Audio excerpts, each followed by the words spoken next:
Bonjour chers internautes, vous êtes sur la chaîne Matrix Diabolique comme je suis Michel Lux, auteur donc du livre du même nom que vous trouverez sur Amazon en format classique ou Kindle. Alors aujourd'hui, je vais détailler la thèse diabolique des phénomènes aériens non identifiés. Alors ça maintenant c'est PAN, phénomène aérien non identifié, on l'appelait avant OVNI, objet volant non identifié. Phénomène aérien, ça élargit la problématique. Alors, cette thèse diabolique a été remise en selle récemment par le vice-président, rien moins que le vice-président J.D. Vance, vice-président des États-Unis, dans la déclaration que je vais vous passer, là, qui dure 2-3 minutes. J'embrayerai sur une autre vidéo de Tucker Carlson, un des plus célèbres influenceurs de la sphère républicaine, d'ailleurs, qui, il y a 2 ans, avait interviewé rien de moins que Poutine. Donc, 2 personnes qui ne sont pas des plaisantins, qui ont une grande influence et beaucoup sont très documentés sur la chose. Oui. Je ne pense pas que ce soit des aliens. Je pense que ce sont des démons de toute façon, mais c'est une plus longue discussion. Bon, je ne peux pas vous laisser partir sans cette nuance. Alors, vous pensez que ce sont des démons?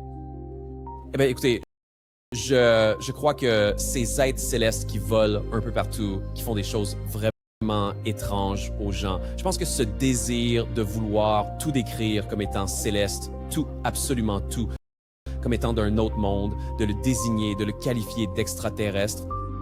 Je veux dire, toute grande religion mondiale, y compris le christianisme, celle à laquelle je crois, a toujours compris qu'il existe des choses étranges et des choses très difficiles à expliquer. Et moi, je me tourne naturellement, quand j'entends parler de phénomènes un peu surnaturels, vers la compréhension chrétienne qui dit que, vous savez, il y a beaucoup de bien dans ce monde, mais il y a également du mal. Et je pense que l'un des plus grands tours du diable est de convaincre les gens qu'il n'a jamais existé.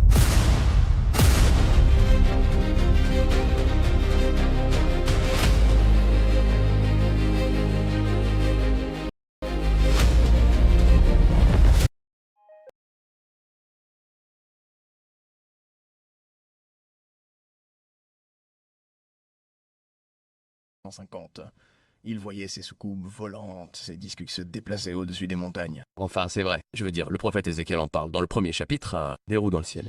Ouais, c'est dingue. Bon sang, quand on lit. Eh bien, c'est dingue. Si on le lit, on se dit « Oh, waouh !» Ouais, vous savez, et pas seulement, vous savez, les écritures hébraïques, c'est partout, dans tous. Les textes de Vic, bien sûr. Donc, ce sont des phénomènes spirituels. Il n'y a aucune preuve qu'ils viennent d'une autre planète. Je veux dire, je pense que c'est le truc, c'est le mensonge, qu'ils viennent de Mars. L'espace, l'atmosphère est vraiment bien surveillée, n'est-ce pas? À la fois pour des raisons militaires et de défense, mais aussi parce que ce serait bien de savoir quand les astéroïdes arrivent. Et il n'y a aucune preuve, il n'y a jamais eu aucune preuve qu'il y ait beaucoup de ces objets, ces véhicules qui entrent dans notre atmosphère depuis un autre endroit, une autre planète, il n'y a aucune preuve de cela. Donc, ils viennent d'ici, et ils sont là depuis des milliers d'années, peu importe ce qu'ils sont, et il est assez clair pour moi que ce sont des entités spirituelles, peu importe ce que cela signifie. Alors, cette vidéo peut mettre mal à l'aise à plusieurs titres. D'abord, il faut préciser que la thèse diabolique ou interdimensionnelle, comme on préfère dire maintenant du phénomène, bien que portée par des grandes figures de l'ufologie comme Jacques Vallée, entre autres, est assez minoritaire et pour tout dire considérée comme fantaisiste, pour ne pas dire illuminée. J'assume, je suis partisan de cette thèse, mais j'assume, tant pis. Alors, cette fois, cette thèse est portée, donc, comme je vous le disais, par le numéro 2 du pays le plus puissant du monde, donc J.D. Vance. Alors, on pourrait se dire, il veut s'attirer les bonnes grâces des milieux évangélistes qui sont très actifs et très puissants autour de Trump. Toutefois, cette thèse est encore tellement décriée que pour un politique de ce niveau, ça serait quand même prendre le risque sérieux de s'aborder sa carrière, parce qu'il est encore jeune. D'ailleurs, il a sorti son commentaire de rire un peu forcé, d'ailleurs, comme s'il plaisantait. Mais on voit mal, d'ailleurs, où est l'humour dans ses propos. Donc oui, l'intervention du vice-président dans cette thématique diabolique du phénomène OVNI, ou PAN, est suffisamment intrigante pour être portée à la connaissance du public. C'est pour ça que je vous l'ai soumis. Il convient aussi de noter ces dernières années un glissement dans les mots utilisés au plus haut niveau, comme au Congrès américain, pour évoquer l'origine de ce phénomène, parce qu'on le discute maintenant au Congrès américain. C'est maintenant pris très au sérieux. Alors désormais, on ne dit plus extraterrestre, mais non humain ou extradimensionnel. Et à ce niveau-là, les mots sont choisis avec beaucoup de minutie et ne doivent rien au hasard. Alors, les abonnés qui ont déjà vu mes vidéos sur la proximité étrange de ce phénomène, donc OVNI ou PAN, avec le paranormal à connotation démoniaque, alors je vous renvoie sur les vidéos extraterrestres ou démons, épisodes 1 et 2, mais également sur celle des hommes en noir, qui vous démontreront que la thèse diabolique est documentée, loin d'être aussi folle qu'on peut l'imaginer au premier abord. Alors aujourd'hui, je vais vous parler d'un monsieur qu'on voyait de temps en temps dans certaines émissions, par exemple sur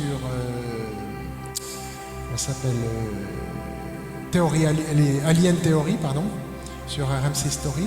Ce monsieur, il s'appelle Nick Redfern, R-E-D-F-E-R-N, si vous voulez chercher les références.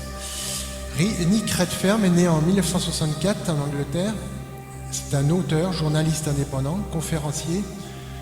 Dans les domaines de spécialité sont les phénomènes ovnis, le paranormal, la cryptozoologie, c'est-à-dire la science des animaux mythiques, comme le monstre du Loch Ness, ou les Bigfoot, ou les Dogman, etc. Et les conspirations d'État, le folklore de l'étrange en général. Formé au journaliste dans les années 80, il a écrit dans plusieurs magazines spécialisés, Fortean Times, Fate, UFO Magazine, Phenomena, etc. Il a participé à diverses émissions de télévision, voilà, comme celle que je vous ai citée, qu'on connaît le plus en Europe, donc Alien Theory, et bien d'autres aussi en Amérique ou ailleurs, sur History Channel, sur BBC, etc. Auteur prolifique de plus de 100 ouvrages, publiés selon certaines bibliographies. Ouvrages connus, The FBI Files, Cosmic Crash, Body Snatchers in the Desert, alors ça parle entre autres de Roswell, Men in Black, et puis celui dont je vais parler aujourd'hui, Final Events, événements finaux, 2010. Alors Redfern n'est pas universitaire au sens académique classique, pas connu pour une carrière de chercheur en université, mais plutôt journaliste d'investigation, auteur spécialisé dans les sujets dont je vous ai parlé.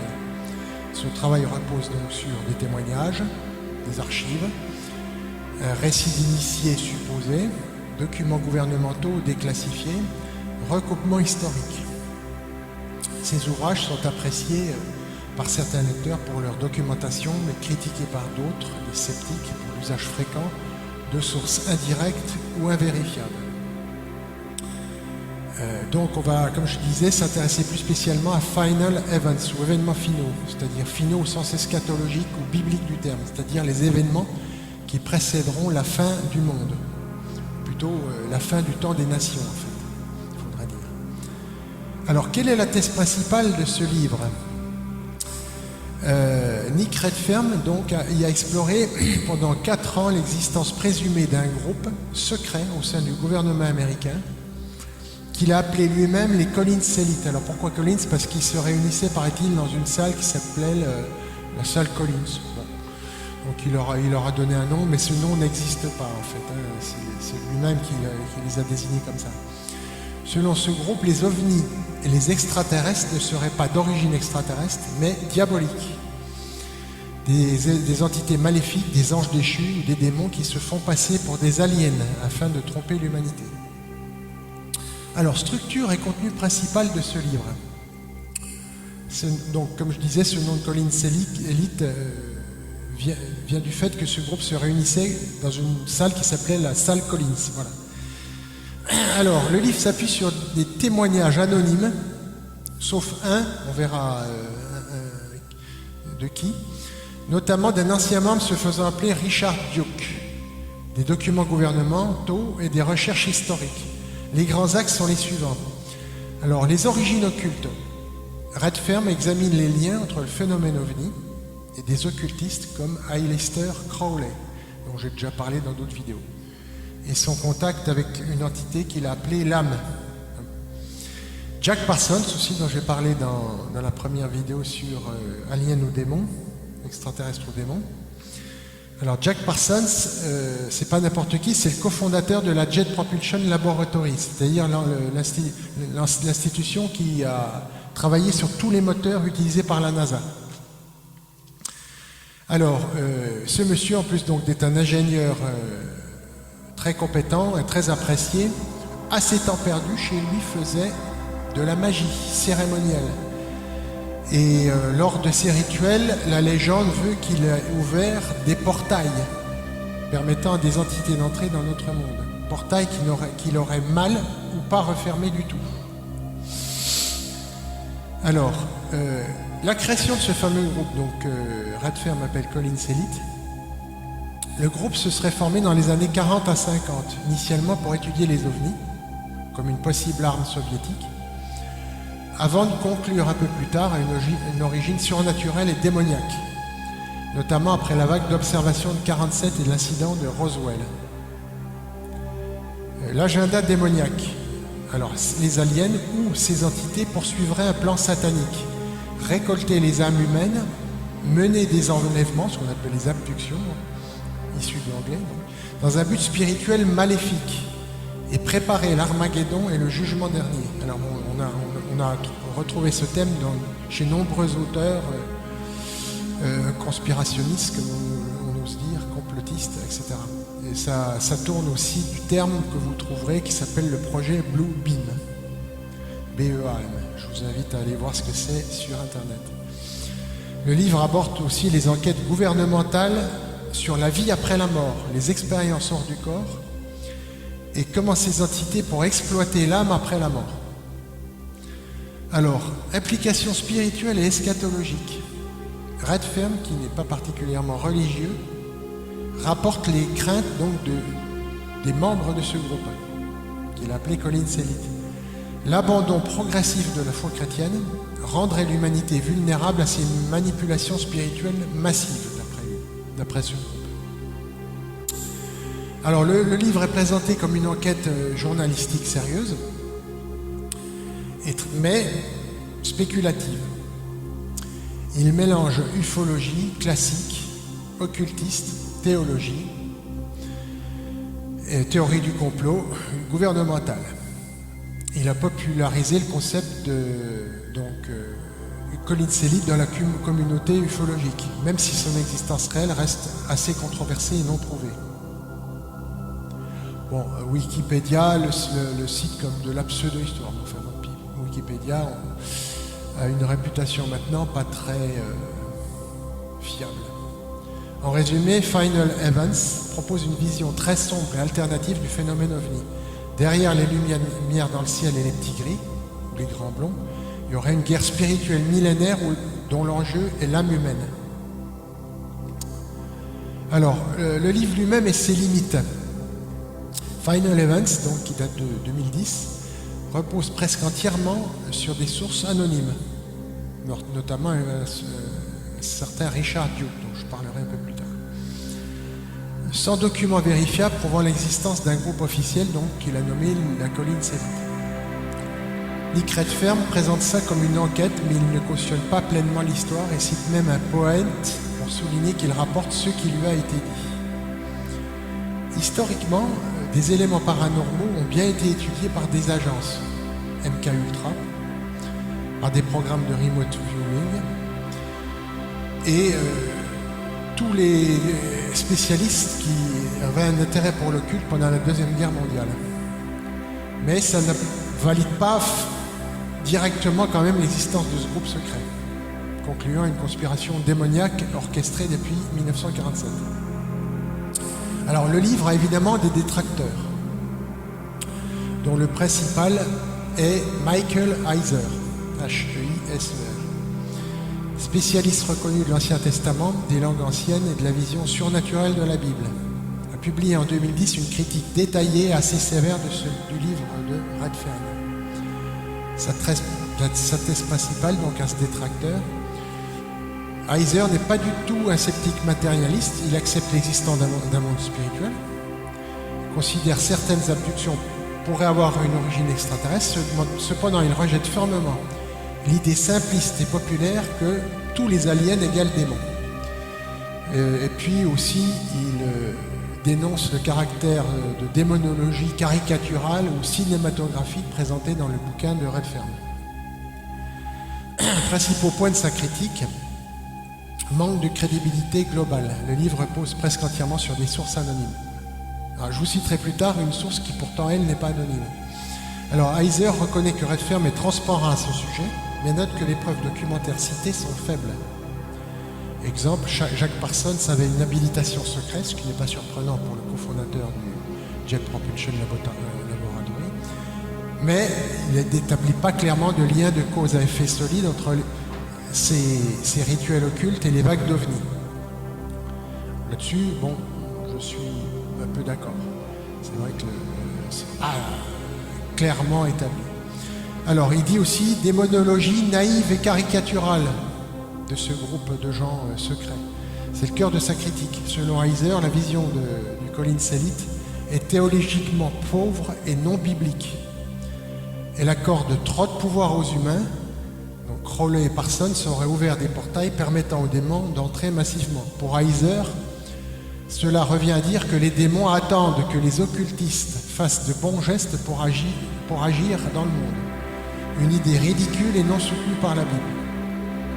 Alors, on peut lui opposer que Dieu pourtant condamne explicitement les pratiques de sorcellerie dans le livre du Deutéronome, entre autres. Ce qui démontre qu'elles ont bien pourtant une utilité vis-à-vis des démons.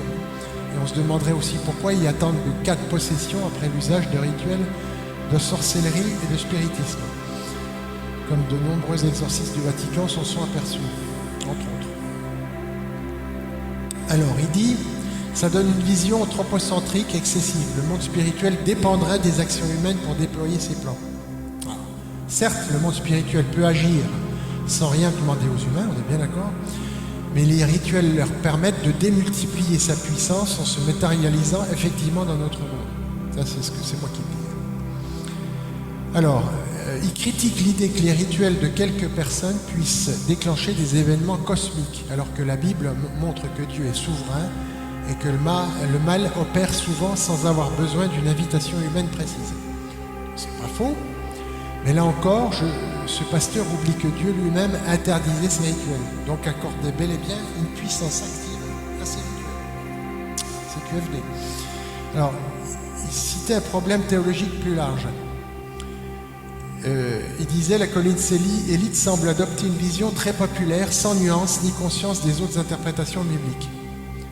Heiser trouve cela naïf de la part de hauts fonctionnaires chrétiens. Alors là-dessus, je le rejoins. Cette organisation secrète semble effectivement avoir des connaissances trop basiques, voire des lacunes dans leurs connaissances bibliques. Mais ça ne constitue pas pour autant une preuve de son inexistence. Combien de politiques soi-disant compétents, même au plus haut niveau, se sont en fait révélés factuellement et historiquement incompétents? On en voit encore de nos jours de ces gens-là. Alors il dit aussi, vu de l'âme et de l'après-vie, les chapitres sur la conscience et l'âme sont jugés faibles, basés sur des traditions, Saint-Augustin par exemple, plutôt que sur une exégèse rigoureuse des textes hébreux et grecs. Là-dessus, je suis d'accord. Mais là encore, ça ne prouve pas que le manque de connaissances bibliques du groupe, ça ne prouve que le manque de connaissances bibliques du groupe, mais pas foncièrement son inexistence. Alors, il disait aussi, l'idée de restaurer une théocratie chrétienne pour contrer les démons lui paraît théologiquement confuse et arrogante, comme si le sort du monde dépendait surtout des chrétiens américains. Pas faux. Ce groupe semble avoir complètement oublié le rôle de Jésus lors de leur révélation et de sa seconde venue. Mais même remarque que le point précédent, ça n'invalide pas pour autant son inexistence. C'est pas parce qu'ils n'y connaissent rien dans la Bible que ces gens-là n'ont pas existé. Alors, conclusion de Heiser, donc toujours le détracteur de Redfern. Même si les Colin Selite existaient et étaient composés de chrétiens, ils pourraient simplement être des dupes naïfs, selon lui. Ils trouvent leur démonologie trop hollywoodienne, trop centrée sur l'humain et insuffisamment ancrée dans une lecture sérieuse de la Bible. Toujours même remarque, on est d'accord sur le manque de sérieux biblique de ce groupe, ça ne prouve pas pour autant son inexistence. Encore une fois, dans l'histoire, de nombreux groupes de pression se sont révélés complètement dans l'erreur et pourtant leur existence est historique. Je vous citerai par exemple l'Inquisition. Par exemple, avait complètement perdu de vue qu'après la mort du Christ, les serviteurs de de Dieu, n'avait plus à se battre physiquement ou à tuer des gens, qu'il revenait à Dieu lui-même de punir les mécréants. Pourtant, l'Inquisition n'en a eu cure à assassiner des milliers de personnes. Et pourtant, elle a bien existé, l'Inquisition. Enfin, voilà. Donc, il disait aussi, il considère l'explication tout est démoniaque comme possible, mais minoritaire. Bon. C'est pas parce qu'une thèse est minoritaire qu'elle est forcément fausse, hein, pareil. Il reste ouvert à d'autres hypothèses, y compris une composante extraterrestre réelle pour certains phénomènes. Si une vie extraterrestre physique, biologique avec... Alors moi, ce que je dis, si une vie extraterrestre physique, biologique avait interféré dans l'histoire des hommes, alors c'est ma position de chrétien, hein, vous n'êtes pas obligé d'être d'accord, mais je pense que la Bible n'aurait pas manqué de parler d'un événement aussi capital. Pourtant, elle ne parle absolument pas de l'ingérence d'extraterrestres dans l'histoire humaine. Enfin, d'extraterrestres biologiques, physiques en tout cas. Elle parle des démons par contre. Il met en garde contre le fait de tout ramener à une bataille spirituelle simpliste, tout en reconnaissant que le phénomène peut avoir une dimension spirituelle trompeuse. Alors je trouve que c'est une étrange position et une étrange lacune pour un religieux, parce qu'en religion, il n'y a hélas que deux camps. Quand Jésus triera les gens à la fin des temps, des nations, il y a deux camps. Le camp des chèvres, c'est les mauvais, et le camp des brebis, les bons. Il n'y a pas un troisième, un quatrième, ou je ne sais pas combien d'autres camps. Deux camps, c'est tout. Les bons, les mauvais. Ça peut paraître binaire et simpliste, mais bibliquement, c'est comme ça que ça se passe. Après, personne n'est obligé d'adhérer à la vision chrétienne. Alors, j'accorde à ce pasteur donc quelques remarques pertinentes, mais il semble avoir lui-même des lacunes bibliques assez lourdes pour accorder une confiance totale à son analyse. Et puis, par-dessus tout, il semble ignorer les informations capitales suivantes, que j'ai exposées d'ailleurs dans d'autres vidéos. Excusez-moi, il y en a qui essaient de m'appeler, je vais couper le téléphone. Alors, qu'est-ce qu'il ignore ? Il ignore qu'il existe des centaines de témoignages qui corroborent un fait méconnu, que le phénomène d'enlèvement, soi-disant attribué à des extraterrestres, s'arrête presque instantanément lorsque les personnes attaquées invoquent avec force Jésus-Christ, par exemple. Ce qui est bien étrange vis-à-vis des soi-disant extraterrestres. Je renvoie à mes deux vidéos, OVNI, démons ou extraterrestres. La pratique récente dite des RR5, je renvoie aux mêmes vidéos, suggère que certains ufologues dérivent d'une discipline relativement scientifique, l'ufologie, à une pratique qui s'apparente désormais à du spiritisme. C'est-à-dire, maintenant, on invoque des extraterrestres comme on invoque les démons. Alors ça, c'est vraiment bizarre.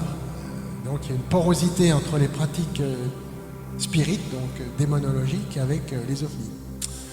Et puis enfin, il existe, comme j'en parle aussi dans ma vidéo la plus récente, des points chauds du paranormal qui semblent mélanger allègrement des classes de phénomènes qui culturellement n'ont rien à voir. Ufologie d'un côté, et puis des phénomènes à caractère crypto-démoniaque de l'autre. Je vous renvoie encore une vidéo sur les points chauds, la dernière. Alors si on ajoute que des gens prétendent avoir vu même des petits gris dans l'astral, et que par exemple l'ethnobotaniste Romuald Le Terrier dit en avoir croisé dans ses tripes sous la plante hallucinogène qu'on appelle l'ayahuasca, ça ne fait que renforcer la méfiance sur la soi-disant identité extraterrestre de ces fameux petits gris. Si on ajoute enfin que des ufologues réputés comme Vallée, Keel, John Keel ou encore Jean Sider en France considèrent la piste démoniaque comme non dénuée d'intérêt, ça rend le livre de Redfern pas aussi délirant qu'il puisse paraître au premier abord. Voilà. Et puis, contrairement à ce que dit Heiser, il existe bel et bien une source sérieuse et confrontable dans le livre de Redfern. Il s'agit du révérend Raymond Boesch, B-O-E-C-H-E. Je vous renvoie à des vidéos sur Internet, vous en trouverez. Alors, qui est ce Ray Boesch qui apparaît donc dans le livre de Redfern? Et il est titulaire de Bachelor of Arts. Bon, ça n'a pas de rapport avec ce dont on parle. Il a un master en théologie, docteur en théologie de Saint Paul Theological College, Saint Mark School of Divinity. Pasteur ordonné dans plusieurs traditions chrétiennes, baptistes puis anglicanes, a servi dans des congrégations luthériennes. Ensuite, recteur de la Celebration Reformed Episcopal Church à Lincoln, Nebraska, de 1994 à 2005. Pasteur pour l'éducation des adultes dans une grande congrégation luthérienne. Actuellement associé à Reasonable Defense Ministry. On peut se dire, tiens, c'est un religieux, c'est pas forcément étonnant qu'ils mettent les démons là-dedans. Sauf que ce monsieur, il a travaillé de nombreuses années, depuis 1965, il est impliqué dans l'étude des phénomènes inexpliqués, dont celui des ovnis. Ancien directeur du Fortean Research Center, créé en 1982, une organisation dédiée à l'étude des phénomènes, entre autres ovnis, mais pas seulement ovnis, phénomènes paranormaux en général. Ancien directeur pour l'État du Nebraska, du Mutual UFO Network, la plus grande organisation d'enquête sur les ovnis du monde. Membre du Board of Advisors du Citizen Against UFO Secrecy, c'est-à-dire une association qui lutte contre le secret gardé sur les ovnis. Enfin bon, spécialiste reconnu des implications théologiques et religieuses des ovnis. Bon, donc il a quand même un certain nombre de références intéressantes.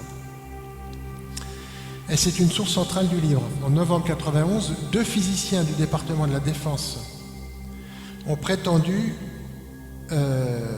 l'ont contacté à l'hôtel Cornhusker de Lincoln et lui ont confié leurs inquiétudes sur la nature démoniaque des phénomènes UFO, les expériences gouvernementales, et ont demandé son avis en tant que théologien et chercheur. Boesch a ensuite partagé ces informations donc avec Nick Redfern, ce qui a constitué une base importante pour son livre.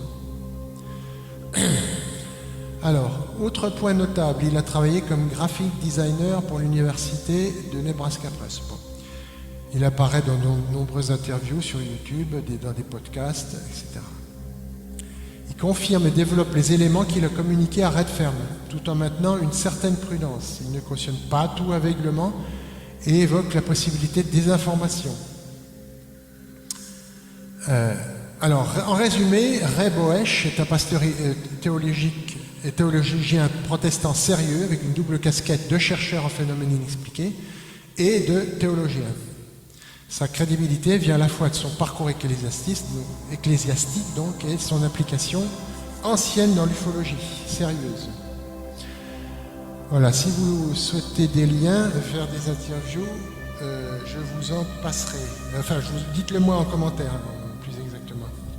Bon, peut-être que j'en mettrai en incrustation quelques-unes.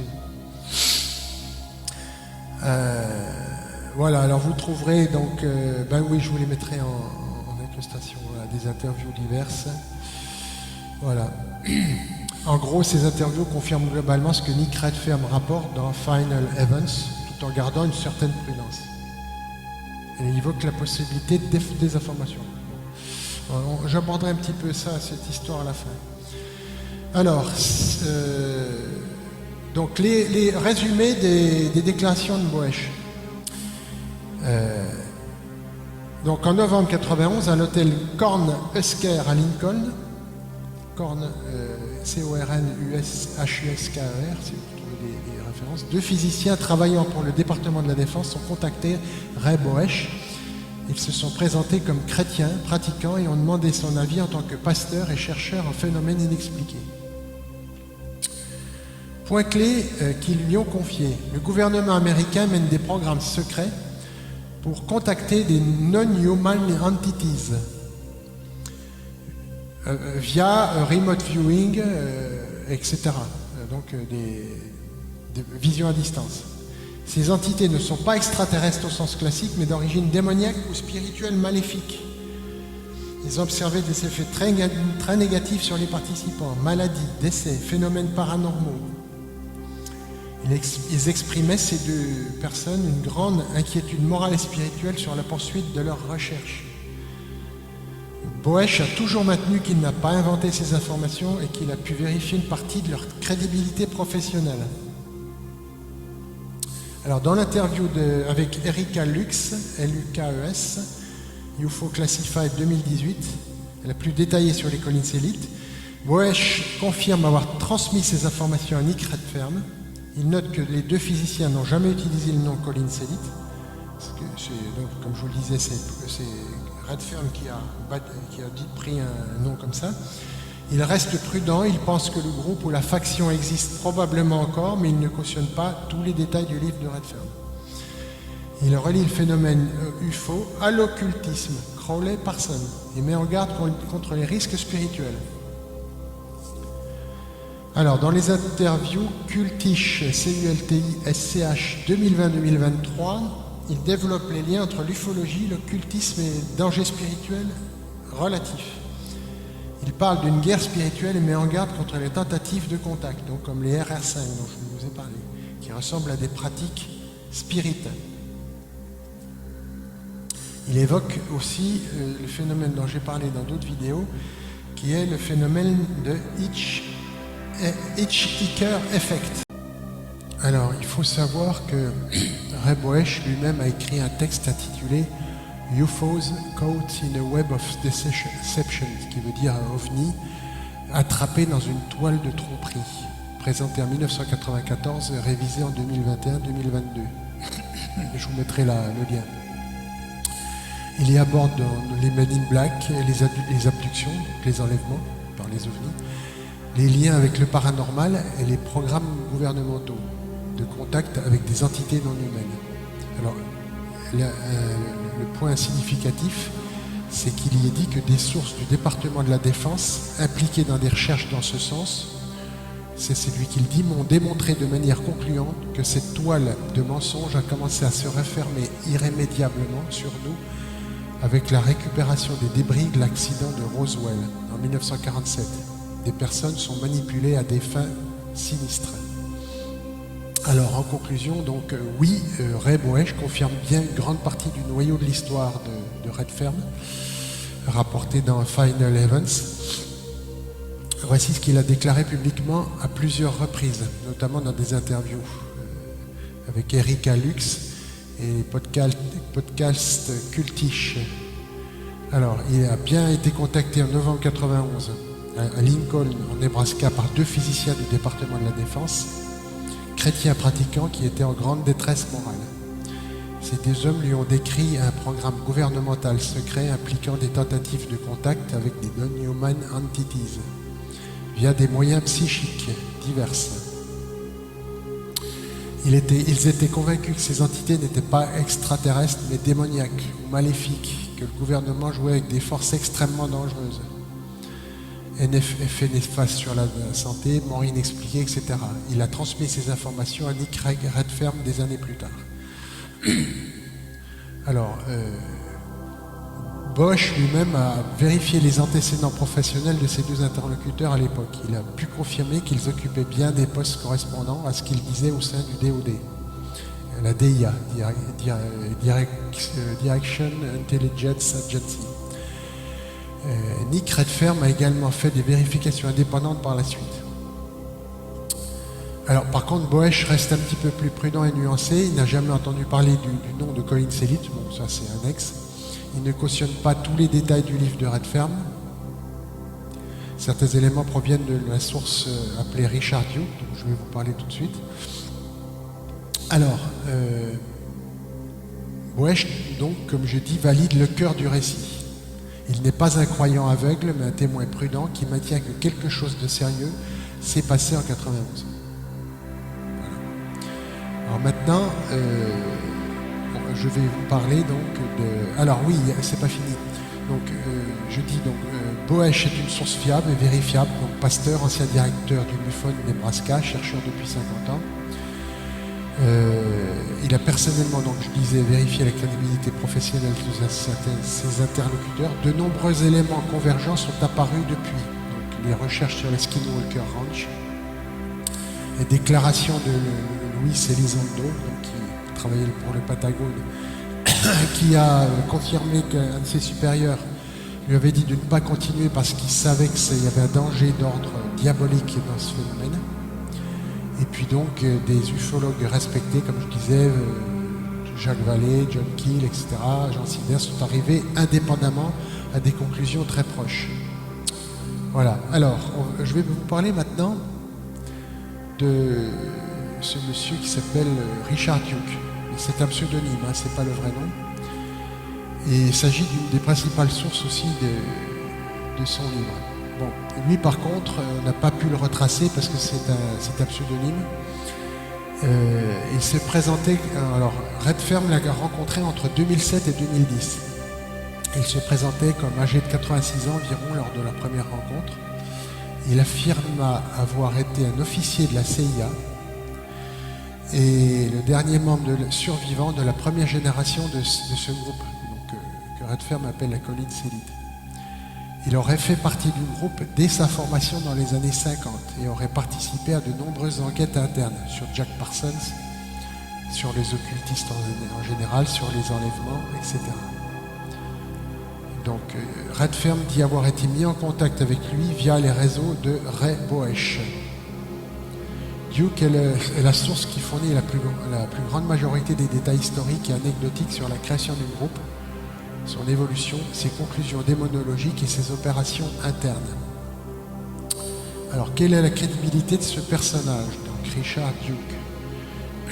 Ces récits concordent en grande partie avec ceux des deux physiciens du DoD qui ont contacté Ray Boesch en 1991. Redfern affirme avoir effectué des vérifications de base sur son identité et son parcours professionnel, sans jamais révéler des détails concrets pour des raisons de confidentialité. Alors, il est vrai que dans ces domaines-là, les témoins parfois ne parlent évidemment que si ils ont l'assurance de rester anonymes, parce que sinon ils risquent leur vie. Hein. Certains détails qu'ils donnent, nom, date, contexte interne, sont cohérents avec des faits historiques vérifiables. Sur les activités de Jack Parsons, c'est les vagues d'observation d'OVNI en 52, etc. Un point négatif, aucune vérification indépendante de son existence réelle n'a été faite publiquement. Personne n'a pu confirmer son vrai nom, sa carrière à la CIA ou son appartenance à un tel groupe. Donc c'est une source anonyme. Redfern lui-même reste prudent. Il présente le récit de Duke sans le cautionner totalement. Voilà. Aucune preuve documentaire le concernant. Reste donc qu'il confirme quand même une grande partie du récit est de Redfern et de Boesch. Voilà. Écoutez, je pense que j'en suis arrivé au bout. Alors, il y en a certains qui ont pu dire que est-ce qu'il y a eu exagération, invention, manipulation?